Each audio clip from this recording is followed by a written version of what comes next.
السلام علیکم ورحمۃ اللہ وبرکاتہ۔ Sunday comment box number 24 Sunday comment box میں آپ کے سامنے ہیں، اور جیسا کہ آپ کو معلوم ہے اس کمنٹ باکس میں آپ کے واٹس ایپ پر کیے گئے سوالات کے جوابات دیے جاتے ہیں۔ تو آئیے، پہلا سوال ہے ایک صاحب کا، آڈیو میں ہے۔ کیا ہے سوال، اس کو سنتے پھر اس کے بعد جواب دیتے ہیں۔ السلام علیکم حضرت جی، کسی شخص کو میں نے قرضہ دیا اور وہ چکانے کی حالت میں ہے نہیں، کیا میں صدقے کی نیت کر کے اسے معاف کر سکتا ہوں؟ قرضہ بتا دیجیے مسئلہ مجھے ذرا۔ دیکھیے، آپ نے کسی کو قرض دیا ہے اور وہ قرض ادا کرنے کی حالت میں نہیں ہے، تو ایسی صورت میں آپ اس کو معاف کر دیں، اور یہ معاف کرنے کا عمل خود آپ کے لیے صدقہ ہے، کیونکہ پیارے آقا حضرت محمد صلی اللہ علیہ وسلم کا فرمان ہے کل معروف صدقہ، ہر نیکی کا کام، بھلائی کا کام صدقہ ہے۔ لہذا اگر معاف کر دیتے ہیں تو یہ معاف کرنا آپ کے لیے صدقے کا ذریعہ بن جائے گا۔ لیکن اگر آپ جو ہے آپ کا صدقہ واجبہ ہے، یا جو ہے آپ جو ہے صدقہ زکوٰۃ ہے یا فطرہ ہے، تو اس کی طرف سے اگر آپ یہ چاہیں کہ قرض کو معاف کر دیں اور آپ کا صدقہ واجبہ یا زکوٰۃ یا فطرہ ادا ہو جائے، تو ادا نہیں ہوگا، کیونکہ صدقہ واجبہ، بولا ہوا صدقہ یا فطرہ یا زکوٰۃ میں دیتے وقت نیت کا ہونا ضروری ہے، اور قرض کو دار کو جو قرض دیا تھا اس وقت نیت نہیں تھی، لہذا اب معاف کرنے سے زکوٰۃ یا آپ کا صدقہ واجبہ، بولا ہوا صدقہ ادا نہیں ہوگا، بلکہ آپ یہ چاہتے ہیں آپ کی زکوٰۃ یا فطرہ یا صدقہ واجبہ، بولا ہوا صدقہ ادا ہو جائے، تو اس کی ایک شکل اور صورت یہ ہے کہ آپ کے پاس جتنی زکوٰۃ ہے اور جتنا اس پر قرضہ ہے، یا جتنا آپ کا بولا ہوا صدقہ ہے اور اس پہ اتنا ہی قرض ہے، تو اس بولے ہوئے صدقے کو لے کر اس مقروض بندے کو کہا جائے لو بھائی آپ کے لیے یہ ہدیہ ہے، میری طرف سے رکھ لو۔ وہ جب اس کو لے لے تو وہ جیسے ہی لے گا، چونکہ آپ کی صدقہ واجبہ کی نیت ہے، اور صدقہ واجبہ یا زکوٰۃ یا فطرے کی نیت ہونا ہی کافی ہے، تو اس کے لیتے ہی آپ کا صدقہ واجبہ یا زکوٰۃ یا فطرہ ادا ہو گیا۔ جب وہ اس کے پاس پہنچ جائے تو اب آپ اس سے اپنے قرض کا مطالبہ کر لیں اور کہیں کہ بھائی مجھے میرا قرض واپس کر دیجیے، کیونکہ آپ کے پاس پیسے آ گئے ہیں، اور وہ قرض واپس کر دے، تو ایسی صورت میں آپ کے قرض کی ادائیگی بھی ہو گئی، اور آپ کے صدقہ بولا ہوا یا واجبہ یا زکوٰۃ یا فطرہ بھی ادا ہو گیا۔ یہ طاہرہ شیخ ہیں، انہوں نے خواب دیکھا ہے اور کہہ رہی ہیں کہ میں نے خواب میں یہ دیکھا ہے کہ میری بہن کچن میں جاتی ہیں اور کچھ سانپ سی کوئی چیز کچن میں پھینکتی ہیں، اس خواب کی تعبیر کیا ہے؟ خواب میں کی تعبیر یہ ہے کہ آپ کی بہن آپ سے جیلس ہیں، حسد کرتی ہیں اور آپ کو نقصان پہنچانے کی کوشش کریں گی، کیونکہ سانپ جو ہے خواب میں حاسد کی پہچان ہوتی ہے، حاسد ہی کی حسد کی تعبیر ہوتی ہے، اس لیے آپ اس خواب کے شر سے بچنے کے لیے صدقے کا اہتمام کریں، اور یہ یقین بنا لیں کہ حاسدوں کا حسد اور شریروں کی شرارت جو ہے آپ کو اللہ کے حکم کے بغیر نقصان نہیں پہنچا سکتی۔ ہاں، آپ حاسدوں کے حسد سے اور شریروں کی شرارت سے اور دشمنوں کی دشمنیوں سے اللہ تعالیٰ سے پناہ ضرور مانگ سکتی ہیں، اور اس سے اپنے اور اپنے بچوں کی حفاظت بھی کر سکتی ہیں صدقے کے ذریعے سے۔ لہذا بہت احتیاط کیجیے گا، بہن ہیں آپ کی، لیکن خیال کرنا اپنی جگہ پر ہے، بہن کے حق عطا کرنا اپنی جگہ پر ہے، کہیں ایسا نہ ہو کہ وہ آپ کو کچھ نقصان پہنچا دیں۔ یہ شاہینہ ناز ہے، یہ کہہ رہی ہیں کہ تکبیر تشریق کی قضا ہے، جس طریقے سے تکبیر تشریق کا پڑھنا واجب ہے تو اس کی قضا ہے، کیونکہ عشاء کی نماز میں وتر بھی واجب ہے، تو اگر کسی کی عشاء کی نماز چھوٹ جاتی ہے تو وتر اس کو قضا کرنے پڑتے ہیں۔ تو ان دنوں میں جس میں جو تکبیر ایام تشریق کہلاتے ہیں، 9، 10، 11، 12، 13، یہ 5 دن ایام تشریق کے کہلاتے ہیں، جس میں ہر فرض نماز کے بعد ایک مرتبہ تکبیر تشریق اللہ اکبر لا الہ الا اللہ اکبر وللہ الحمد پڑھا جاتا ہے۔ تو کیا یہ ضروری ہے؟ جواب یہ ہے کہ یہ جو ہے انہی دنوں میں، تکبیر تشریق کے دنوں میں کوئی نماز چھوٹ جائے اور وہ تکبیر تشریق کے ہی ایام میں اس کو ادا کیا جائے تو ایسی صورت میں ان قضا نماز کے بعد جو ہے اس تکبیر کو پڑھنا واجب ہے۔ اور اگر ان دنوں کی کوئی نماز چھوٹ گئی اور اس کو انہی دنوں میں نہیں بلکہ بعد میں قضا کر رہے ہیں، تب تکبیر تشریق پڑھنا واجب نہیں ہے اور اس کی قضا نہیں ہے۔ اسی طریقے سے قضائے عمری دوسرے وقتوں کی نماز ان دنوں میں پڑھ رہے ہیں، تب بھی ان نمازوں کے بعد جو ہے تکبیر تشریق پڑھنا نہیں ہے۔ اسی طرح وقتیہ نماز پڑھنے کے بعد کوئی ایسا عمل کر لیا جو نماز کے کو توڑنے والا ہے یا نماز کو ختم کر دینے والا ہے، پھر اس کے بعد یاد آیا کہ تکبیر تشریق پڑھی نہیں، اب تکبیر تشریق کی قضا نہیں ہے، اب صرف توبہ اور استغفار کریں۔ یہ شاہینہ بہن ہے، یہ کہہ رہی ہیں کہ آپ سنڈے کمنٹ باکس کو لیٹ نہ کریں، وقت پر ڈالا کریں۔ مجھے معلوم ہے کہ آپ کے پاس وقت نہیں ہے، میں دعا کرتی ہوں اللہ تعالیٰ آپ کے وقت میں برکت عطا فرمائے، آمین۔ جی ہاں، واقعی میں مانتا ہوں کہ سنڈے کمنٹس باکس آپ کی خدمت میں وقت پر نہیں پہنچا پاتا، اس لیے اس کا مجھے احساس ہے اور میں آئندہ کوشش کروں گا کہ وقت پر ہی سنڈے کمنٹ باکس آپ کے حضور اور آپ کی خدمت میں پیش کر سکوں۔ یہ حافظ محمد یوسف صاحب ہیں، یہ کہہ رہا ہے السلام علیکم۔ وعلیکم السلام۔ حضرت اہلیہ کی ڈیلیوری ہونے جا رہی ہے، دعا کی درخواست، اللہ تعالیٰ آسانی کا معاملہ فرمائے۔ حضرت آپ کا کپڑا چاہیے۔ اچھا، دیکھیے ان کے سوال میں آپ کو ایک علم کی بات بتا دوں، آپ کے یہاں پر یا کسی کے یہاں پر بچہ پیدا ہوتا ہے تو ہم صرف عقیقہ جانتے ہیں، بہت سے لوگ تو عقیقہ بھی نہیں جانتے، حالانکہ اسلامی تعلیم یہ ہے کہ بچے کی پیدائش کے 7ویں یا 14ویں یا 21ویں دن اس کا عقیقہ کیا جائے، نام رکھا جائے، اس کے سروں کے بال کو مڈا کر بالوں کے وزن کے برابر چاندی صدقہ کی جائے یا اس کے پیسے صدقے کیے جائیں، اور اگر بچہ لڑکا ہے اور ہیلدی ہے تو ختنیں بھی کرائی جا سکتی ہیں، اور اگر ہیلدی نہیں ہے، کمزور ہے، تو بعد میں بھی کرائی جا سکتی ہے۔ پھر جو ہے اسی طریقے سے ایک عمل یہ ہے کہ تہنیک کرائی جاتی ہے۔ تہنیک کا مطلب یہ ہوتا ہے کہ کسی بزرگ شخصیت یا عالم دین کے چبائی ہوئی کھجور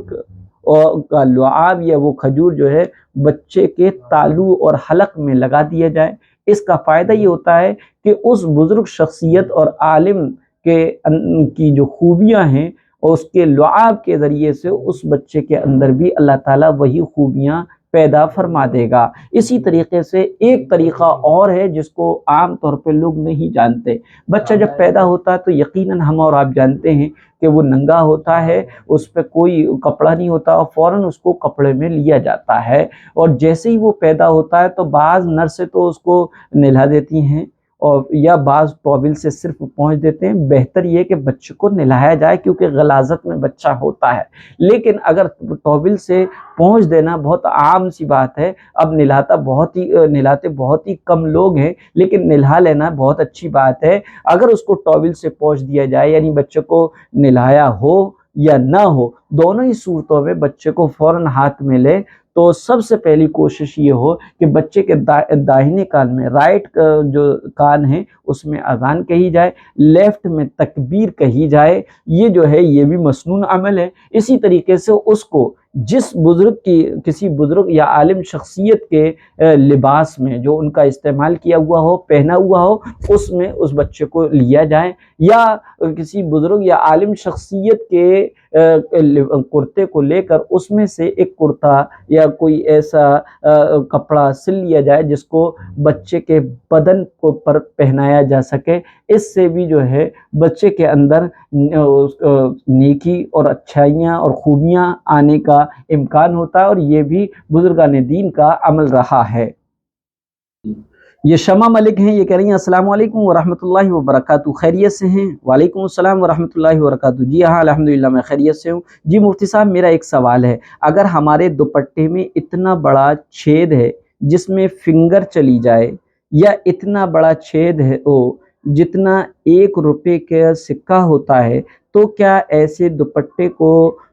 باندھ کر نماز ہو جاتی ہے؟ جی ہاں نماز ہو جائے گی، البتہ یہ سمجھا جائے کہ وہ دوپٹہ کس جگہ سے پھٹا ہوا ہے، کہاں پر سوراخ ہے۔ اگر اس جگہ پر سوراخ ہے جس جگہ کے نیچے پہلے سے ہی کپڑا ہے اور بدن کا کوئی حصہ نمایاں نہیں ہے، ظاہر نہیں ہو رہا، تو ایسی صورت میں تو بلا کراہت درست ہو جائے گی، چاہے وہ 1 روپے سے زیادہ ہی پھٹا ہو، کیونکہ اس کے نیچے مثلا دوپٹہ یہاں سے پھٹا اور یہاں پر جمپر کی آستین ہے، تو اس کا پھٹا ہونا نقصان نہیں دے گا، یعنی وہ کتنا بھی پھٹا ہو، کیونکہ دوپٹے سے چونکہ بال چونکہ سطر میں شامل ہیں، دوپٹہ مقصد ہوتا ہے اپنے بالوں کو چھپانا، جو کہ سطر ہے، اور سطر کو چھپانا نماز کے شرائط میں سے ایک شرط ہے، لہٰذا اگر دوپٹہ معمولی سا کہیں سے پھٹا ہوا ہے تو ایسی صورت میں اس پھٹے ہوئے یا سوراخ ہوئے والے دوپٹے کو باندھ کر نماز پڑھ لینا درست ہے، اور نماز بھی ہو جائے گی۔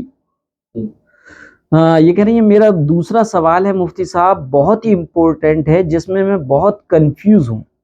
کہ حضور صلی اللہ علیہ وسلم نے فرمایا کہ ایک روایت کی جس نے تعویذ پہنا اس نے شرک کیا، تو پھر اللہ والے تعویذ بنا کر کیوں دیتے ہیں، اور کیا ہمیں وہ تعویذ نہیں پہننا چاہیے؟ کیونکہ میں نے بھی تعویذ ڈالا ہوا ہے جو مجھے ایک اللہ والے ہیں جنہوں نے دیا ہے میری حفاظت کے لیے۔ دیکھیے آپ کنفیوز ہیں، اور آپ ہی کنفیوز نہیں بلکہ بہت سے لوگ کنفیوز ہیں، بلکہ مولانا لوگ بھی زیادہ اس میں کنفیوز رہتے ہیں۔ وہ یہ سمجھا جائے جس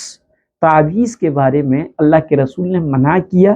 یا جس تعویذ کے پہننے کو اللہ کے رسول صلی اللہ علیہ وسلم نے شرک کہا ہے، اس سے مراد وہ تعویذ ہے جس میں کلمات کفریہ،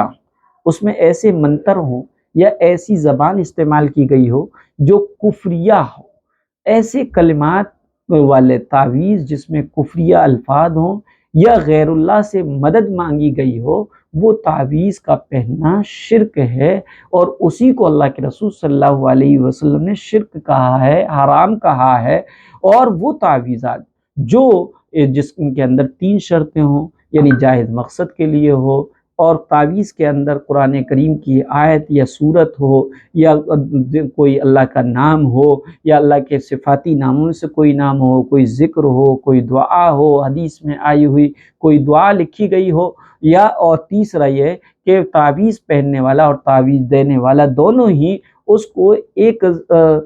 اسباب کے تحت پر اس کو ڈالیں، اور اس تعویذ کو پہنیں، اور مؤثر حقیقی اللہ رب العزت کو سمجھیں، تو ایسا تعویذ نہ صرف یہ کہ پہننا جائز ہے بلکہ صحابہ نے بھی اپنے بچوں کو پہنایا ہے۔ لہٰذا آپ کو اور جو علماء دیتے ہیں، جو اللہ والے جو تعویذ دیتے ہیں، ان میں یہ تینوں شرطیں ہوتی ہیں کہ وہ جائز مقصد کے لیے ہوتا ہے، مثلا کسی کی بیماری کو دور کرنے کے لیے، کسی کی حفاظت کے لیے، اور دوسری شرط اس میں پائی جاتی ہے، اس میں قرآنی آیات یا حدیث میں آئی ہوئی کوئی دعائی لکھی ہوتی ہے، کوئی کلمات کفریہ اور شرکیہ نہیں ہوتے ہیں۔ اسی طریقے سے دینے والا اور ہم نے اور جس کو لیا ہے، وہ دونوں ہی اللہ کو مؤثر حقیقی سمجھتے ہیں، اس لیے وہ تعویذ پہننا بھی بلا کراہت جائز اور درست ہے، بلکہ مستحسن ہے، بہتر ہے، اور علاج بالقرآن ہے، جائز ہے، بزرگان دین کا، سلف صالحین کا یہ معمول رہا ہے۔ لہذا اس کو یہ نہ سمجھا جائے کہ یہ کوئی غلط ہے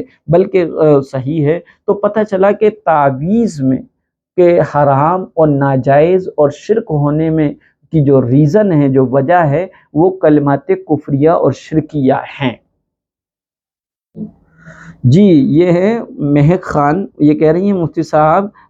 خریدا ہوا قرآن واپس لوٹانے کے وقت چینج کر کے لینا کیسا؟ بالکل لے سکتے ہیں، قرآن کریم آپ نے خریدا، پھر وہ پسند نہیں آیا، آپ اس کے بدلے میں دوسرا لے رہی ہیں، تو بالکل جائز ہے۔ کسی ریزن کی وجہ سے مثلا رائٹنگ اس میں یا اس کا فونٹ جو ہے وہ چھوٹا ہے، تو یہ دکھائی نہیں دیتا ہے، تو ایسی صورت میں کوئی حرج کی بات نہیں، قرآن شریف کو خریدے ہوئے قرآن شریف کو واپس کر دینا جائز ہے، درست ہے، اور دکاندار کو بھی چاہیے واپس لے لے، کیونکہ اللہ کے رسول صلی اللہ علیہ وسلم نے فرمایا اگر جو دکاندار اپنی بیچی ہوئی چیز کو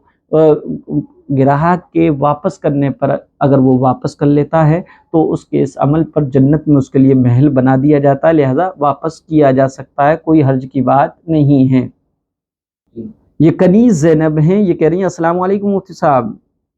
فجر اور عصر نماز کے بعد کیا میں قضائے عمری پڑھ سکتی ہوں؟ بالکل، فجر کے بعد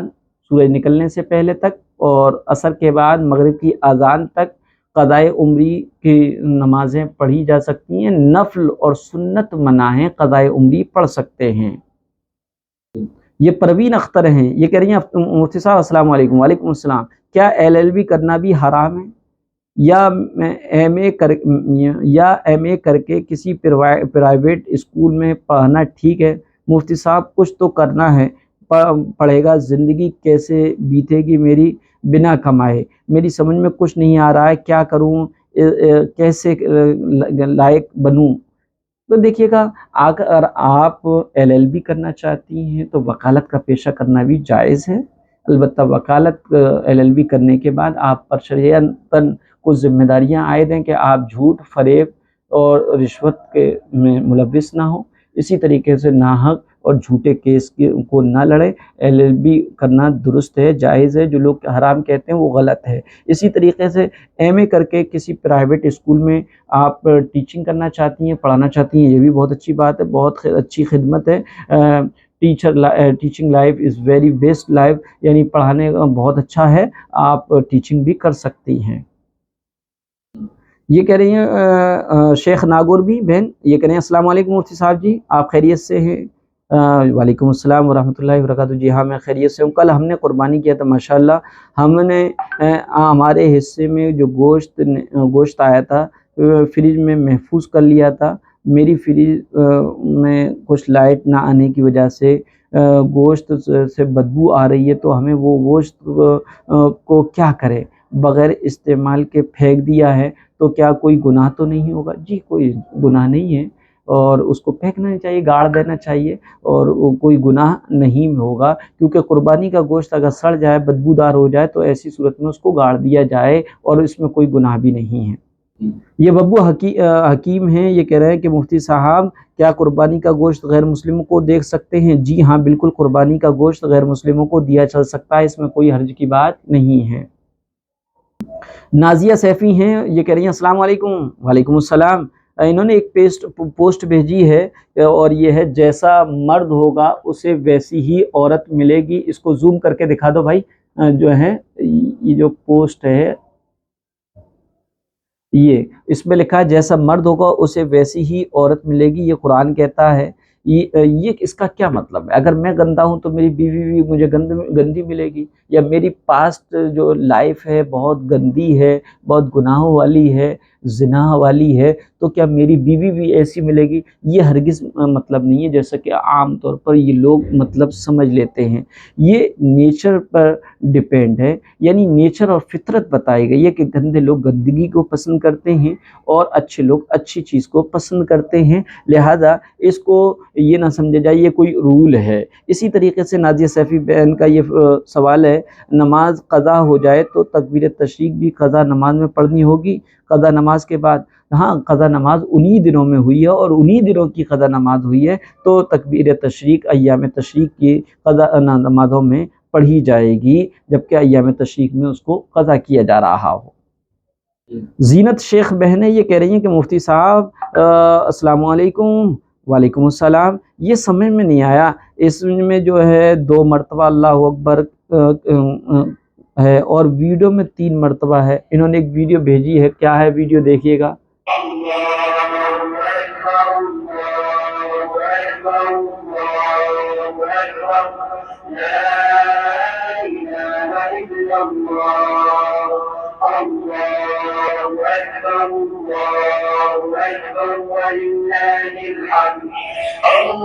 یہ اس ویڈیو میں ان کا سوال یہ ہے کہ مجھے سمجھ میں نہیں آ رہا کیا ہے یہ ویڈیو میں 3 مرتبہ اور آپ نے 2 مرتبہ بتایا شروع میں،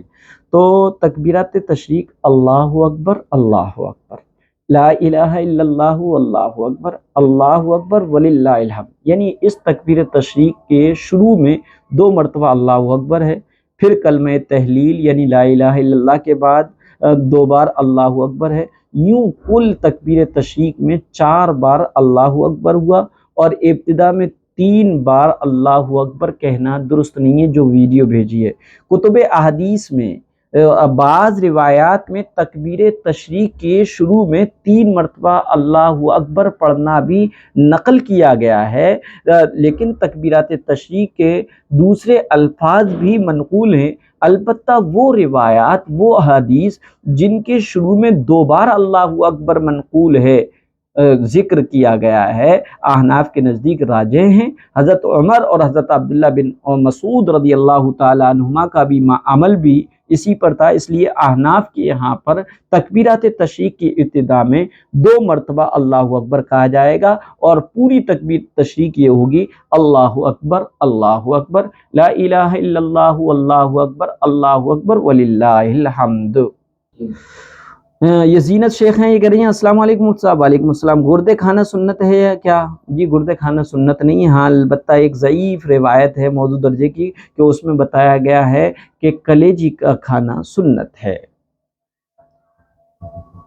یہ زینت شیخ بہن ہے، یہ کہہ رہی ہیں کیا اسلام میں بچہ گود لینا جائز ہے یا نہیں؟ دیکھیے کسی کے بچے کو گود لینا جائز ہے، مگر اس کی ولدیت بدلنا حرام اور بہت بڑا گناہ ہے۔ ایسے شخص پر جو نسب اور ولدیت کو بدلے اس کے اوپر قیامت تک کے لیے لعنت آئی ہے۔ بالغ ہونے تک اس کی پرورش کر سکتے ہیں اور گھر میں گود میں لیے ہوئے بچے کو ساتھ میں رکھ سکتے ہیں۔ بالغ ہونے کے بعد آپ کی بیوی سے اس کو اور آپ کی بیوی کو اس سے پردہ کرنا ہوگا، اور آپ کے مرنے کے بعد گود لیے ہوا بچہ آپ کے مال میں وارث نہ ہوگا، نہ تو آپ کی بیوی کے مال کا وارث ہوگا نہ آپ کے وارث ہوگا، لہٰذا یہ سمجھ لیا جائے۔ اسی طریقے سے فرحین بہن ہیں، یہ کہہ رہی ہیں کہ مفتی صاحب ملحد اوتھسٹ کو کہتے ہیں؟ جی ہاں ملحد اوتھسٹ کو کہتے ہیں۔ پھر یہ کہہ رہی ہیں کہ منافق جو زبان سے اسلام کا اظہار کرے اور اندر سے کافر ہو ایسے شخص کو منافق کہتے ہیں۔ مرتد جو مسلمان ہونے کے بعد کفر اختیار کر لے اسے مرتد کہتے ہیں۔ مشرک جو کئی معبودوں کا قائل ہو، کئی معبودوں کی عبادت کرتا ہو، وہ مشرک کہلاتا ہے۔ کتابی جو قرآن کے علاوہ کسی دوسری آسمانی کتاب یا آسمانی مذہب کا پیرو ہو، عمل کرتا ہو، اسے کتابی کہتے ہیں۔ دہریہ اسے کہتے ہیں جو دنیا میں ہونے والے کو جو چیز ہوتی ہیں اس کو صرف جو ہے زمانے کی طرف منسوب کرے اور اس کو قدیم مانتا ہو، یعنی زمانے کو ہی خالق عالم اور ازلی اور ابدی مانتا ہو، یہ ہمیشہ سے ہمیشہ رہے گا ایسا مانتا ہو، تو اسے دہریہ کہتے ہیں۔ معطل جو خالق عالم کو سرے سے منکر ہو، یعنی اس دنیا کو پیدا کرنے والا کوئی ہے اس کا انکار کرنے والے کو معطل کہتے ہیں۔ زندیق اگر مسلمان کہلانے کے باوجود ایسے عقیدے رکھتا ہو جو متفقہ طور پر کفر ہے تو اسے زندیق کہتے ہیں۔ اسی طرح کہہ رہے ہیں قربانی جذبہ ایثار کو فروغ دینے کی عملی مشق ہے۔ مفتی صاحب اس کا کیا مطلب ہے؟ قربانی میں ایثار بھی ہوتا ہے۔ ایثار کے معنی ہے اپنی ضرورت پر دوسرے بھائی کی ضرورت کو ترجیح دینا، خود ضرورت مند ہوتے ہوئے دوسروں کی ضرورت کو پورا کرنا، خود پیاسے رہتے ہوئے دوسروں کو پانی پلانا، یہ جو ہے ایثار ہے۔ تو قربانی جذبہ ایثار کو فروغ دینے کا عملی عمل ہے کہ قربانی کا گوشت ہے اور اس کو ہم کھانے کی چاہت بھی رکھتے ہیں، مہنگا بھی ہے، لیکن دل چاہتا ہے اس کو سب رکھ لیں، لیکن اس کے باوجود بھی ایثار کرتے ہیں کہ اپنے غریب رشتہ داروں کو یا فقیر اور مسکینوں کو دیتے ہیں۔ تو بہرحال ایثار کہتے ہیں اپنی ضرورت پہ دوسری ضرورت کو ترجیح دینا۔ یہ سارا ہیں سعودی عرب سے، یہ کہہ رہی ہیں السلام علیکم، کیا خودکشی کے خیالات آنا یہ کالے جادو کی وجہ سے بھی ہو سکتا ہے؟ جی ہاں، ممکن ہے کسی سحر کے زیر اثر بھی یہ چیز ہو جاتی ہے کہ بندہ جو ہے خودکشی کے خیالات زیادہ آتے ہیں۔ بہرحال اس کا تو تجزیہ وہ عاملین حضرات ہی بتا سکتے ہیں۔